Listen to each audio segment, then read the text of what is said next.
ito naman ang pampano isda ko. Ayan.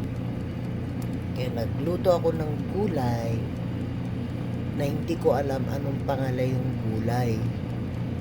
Basta maggigisa-gisa lang ako. Ngayon, yan ang kasama ng ulam ko mamaya. Kaming dalawang kakain ng asawa ko na may pampano. Diyan ko may air fryer. Yan. Hindi mo na kailangan na magpiprito-prito guys. Ayan. Malapit nang maluto yung pampano ko. Ayan. So, gulay at saka pampano.